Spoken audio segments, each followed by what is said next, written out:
पहिल्या क्रमांकाच्या डंपरमधून अवैध वाळू वाहतूक उघड। नमस्कार, आपण पाहत आहात पोलीस राऊंड न्यूज। आताची बातमी गुंडगिरी आणि दहशत माजवून जळगाव शहरातून बेकायदेशीर वाळू वाहतूक संदर्भातील आहे। याबाबत सविस्तर वृत्त असं की जळगाव तालुक्यातील शिरसोली परिसरात वाळू माफियांनी शस्त्राचा धाक दाखवून अवैध वाळू वाहतुकीचा नंगानाच मांडला आहे। या प्रकारामुळे शिरसोली व परिसरातील शेतकरी आणि ग्रामस्थांना शस्त्रांचा धाक दाखवून गिरणा नदी बेसुमार लुटणाऱ्या गुंडांवर खाकी आणि प्रशासनाचा धाक उरलेला दिसत नसल्याचं चित्र समोर आले आहे। शिरसोलीतील भरवस्तीतून रात्रंदिवस सुरू असणाऱ्या अवैध वाळू वाहतुकीमुळे कायदा व सुव्यवस्थेचा पुरता बोजवारा उडाला आहे। रात्रीच्या अंधाराचा फायदा घेत काही गुंड प्रवृत्तींच्या वाळू तस्करांकडून अवैध वाळू वाहतूक सुरू असल्याचा प्रकार समोर आला आहे। कोणतेही वाहन क्रमांक नसलेला डंपर वाळू घेऊन जात असल्याचं आढळून आले आहे। नियमांचं उल्लंघन करून सुरू असलेल्या या वाहतुकीमुळे शासनाचा महसूल बुडत असून पर्यावरणालाही धोका निर्माण होत आहे।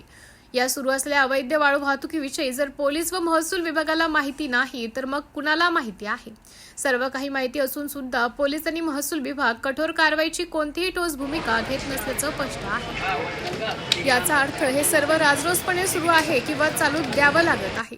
जळगाव शहरातून होत असलेल्या बेकायदेशीर वाळू वाहतुकीला कुणाचा पाठिंबा आहे हा प्रश्न निर्माण झाला आहे। दहशत निर्माण करून अवैध वाळू वाहतूक करणाऱ्या वाळू माफियांवर कारवाई करण्यासाठी पोलीस व महसूल विभागाचे हातपाय का कापत आहेत? जळगाव शहरातील वाळू माफिया पोलिसांवर भारी पडत आहे का? जर वाळू माफिया पोलीस व महसूल विभागावर भारी पडत असेल तर याचे कारण काय?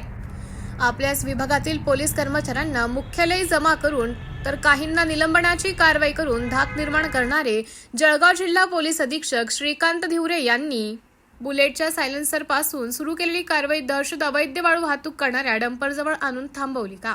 असा मिश्किल हशा पिकत जळगाव शिरसोलीत चर्चा रंगत आहे आणि दहशत निर्माण करून अवैध वाळू वाहतूक करणाऱ्यांवर कारवाई होणार का याकडे सर्वांचं लक्ष लागलं आहे।